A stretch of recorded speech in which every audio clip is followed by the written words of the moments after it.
is wild. That's for sure. So Steve Bannon has had a heck of a day, a heck of a week, a heck of a whatever you want to say. You know, the hits keep coming. So Bannon, he lost his, I guess, cachet 5 or 6 days ago because of the Michael Wolff book.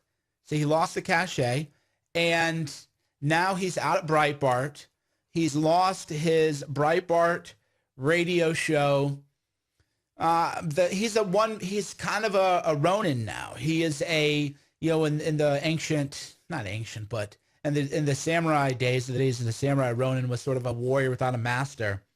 So Bannon doesn't have the Mercers, and he doesn't have Trump. He doesn't really have anything. And by the way, a lot of people go, oh, Cernovich, why don't you take, you know, outside money? Why don't you this? Why don't you that? I'm like, look, this is why.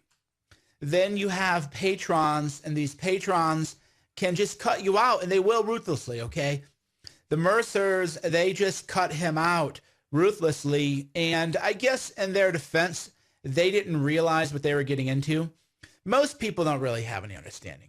Ivanka kind of showed this actually the other day, where she tweeted out, oh, you know, one love, unity, blah, blah, blah, you know, and everybody just attacked her viciously and said, like, no, we don't like you, you know, we're not cool, we're not friends, we're not anything, right?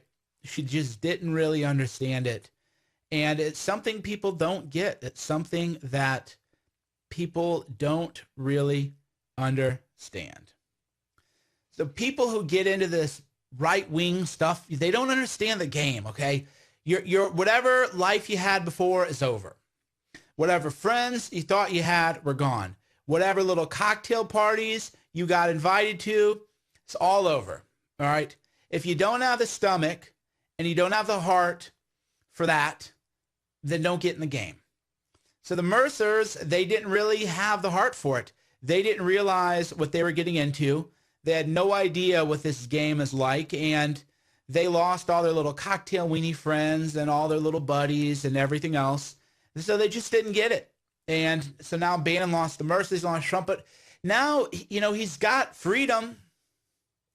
He was living the large life, though, the good life. Big donors were lining up to meet him. He would hold the court all day, back-to-back meetings. But it's just what I wrote on Twitter. And by the way, I'm not turning on Bannon. I don't turn on anybody. I don't pick sides. People are go, oh, you know, Bannon this. Look, I'm not here picking sides, all right? I call them like I see them. And the truth is that Bannon didn't realize that his social status was derivative. He didn't realize that it was Donald Trump. People wanted access to Bannon because they viewed Bannon as a proxy for Donald Trump, and that really is the only reason. Now, for a lot of people, that might be hard for your ego to accept that, hey, people only really like you because of who you know, whatever. To me, if the only person above you on the food chain is the President of the United States, that's a pretty good life. Right, there's a lot of people above me on the food chain. This is a problem a lot of people have, a lot of men have, but a lot of just people in general. There's a pecking order to life. We're all on a pecking order. Doesn't matter who you are, and that pecking order changes based on where you are, okay? So when Bannon left the White House, he would go hold meetings, and donors, billionaires would line up to meet him because he was at the top of the pecking order, right? But Trump was at the very highest level of the pecking order. And you just have to realize, all right, Trump's at the top of the pecking order. I'm fine with that. I can, you know, be here.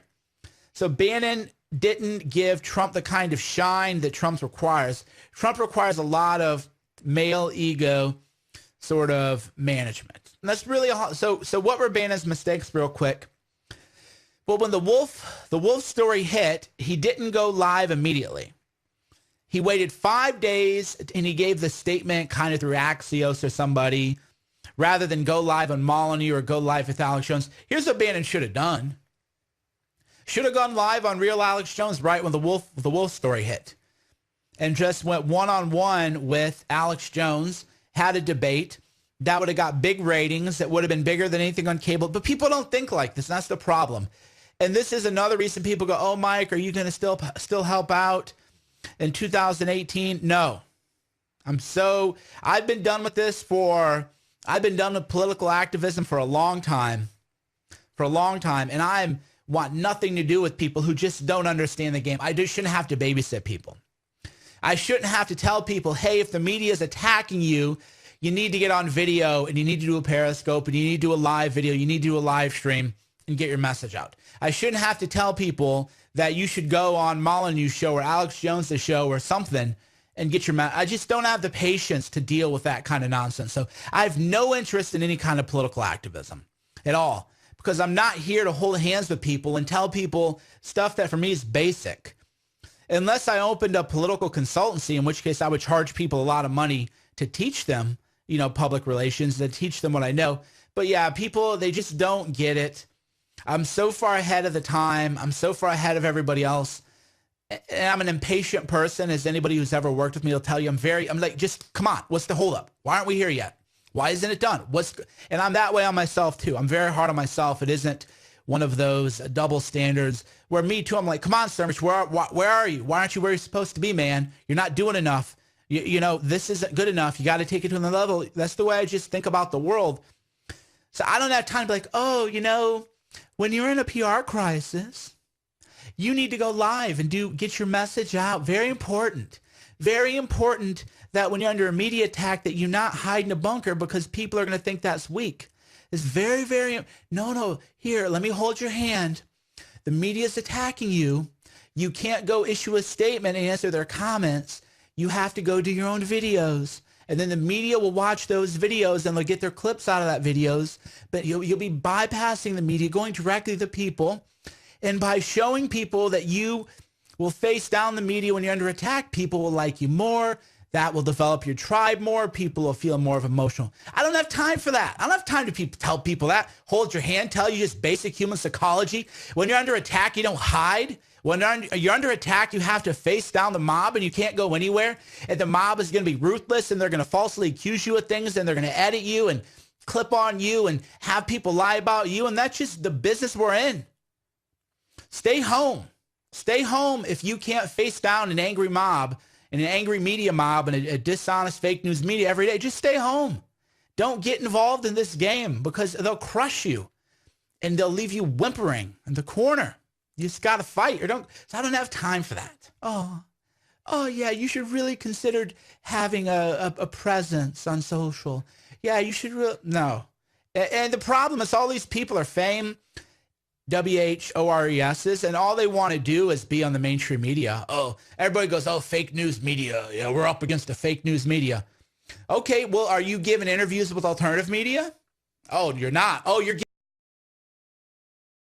giving the interviews to the fake news media. Oh, that's fascinating. Oh, yeah, you're such a man of the people that you don't give interviews to alternative media, but you do give interviews to the fake news media that you're apparently don't like. Right? None of it really adds up. You gotta be your own. You gotta be your own empire. So what can Bannon do? Well, the game ain't over for the guy. I mean, come on. The game ain't over. What are you gonna do, right? The game ain't over till it's over. But what he needs to do is he needs to hire Katie McHugh, who was his producer for SiriusXM, and he needs to start a podcast. Build his life all over again. By the way, if you're watching on YouTube, hit the like button, hit the subscribe button on YouTube. We're trying to break the fake news, fake Google algorithm. Hit the like button if you're on Facebook. Hit the share button. Hit them emojis. All that little engagement stuff helps. It really does help. If you're on Twitter or Periscope, just type the screen a few times. So Bannon, what he has to do is he just has to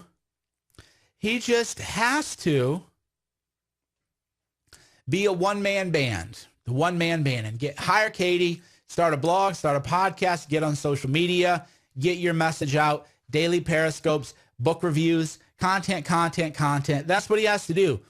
That's the solution for Bannon. That's the solution for everybody who's down and out, is you have to just hit it hard, go off and do your own thing. If Bannon does that, he'll be fine. We had a Google super chat come in. Hey, Mike, why are you not talking about the Q stuff? For a good reason, I'm not talking about that. I'm not going to go into why I'm not talking about it, but I'm not going to talk about it, but I have my reasons why I'm not talking about it. Hey, Mike, I'm a huge fan of all of your work. I find it is sometimes very difficult to find what you're doing on YouTube. Yeah, I know YouTube does not send out notifications to my subscribers. They cut down my subscriber base. Every time I add a video, I lose subscribers. They're doing everything they possibly can to destroy me. So that is why if you're on YouTube, you have to hit the like button. You have to hit the share button. If you Google Cernovich on YouTube, you don't even find my channel, right? People go, oh, Cernovich, I typed your name on YouTube. I didn't even know you had a YouTube channel. I hear that every day. I didn't even know you had a YouTube channel.